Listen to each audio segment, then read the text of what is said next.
राकट देशा कणखर देशा दगडाच्या देशा प्रणाम माझा घ्यावा हे श्री महाराष्ट्र देशा।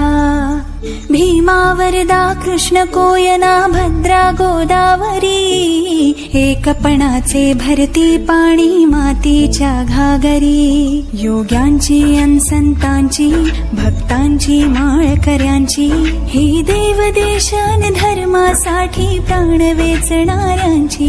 योद्ध्यांची अन वीरांची तलवारीच्या पाट्याची देशाचे रक्षण करण्यासाठी जीव खर्चणाऱ्यांची। ही भूमी सप्तसुरांची रंगांची अष्टकलांची काव्याची शास्त्र विनोदाची भूमी साहित्याची। महाराष्ट्र भूमी ही जन्मभूमी ही कर्मभूमी ही